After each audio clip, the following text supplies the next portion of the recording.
יו יו יו יו יו יו זה משה על הביט, תקשיבו לסיפור, יצאתי ממצרים ושיניתי את ההיסטוריה בקיצור. יו יו יו יו יו יו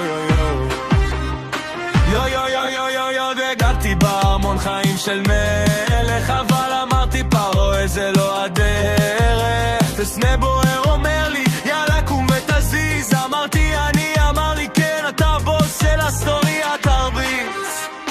אוי אוי אוי אוי אוי אוי אוי אוי באתי לפרעה אמרתי אם שלח כבר, הוא אומר לא, אמרתי טוב תיתה קונה למכה מספר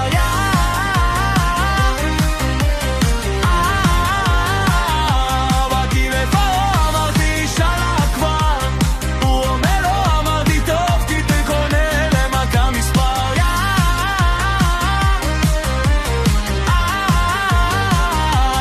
גם את צפרדע בבית במיטה, פרעה צועק די אני עוד רק התחלה, עד שנשבר אמר תלכו מכאן, אנחנו בכיף יוצאים כולם בבלגן, מצות ביד אין זמן לחכות, מישהו צועק רגע מי לקח את המפיות?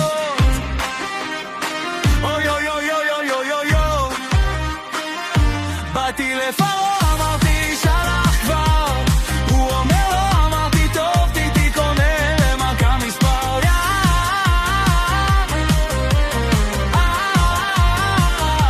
באתי לפרעה אמרתי שלח כבר, הוא אומר לא, אמרתי טוב תיתי קונה למכה מספר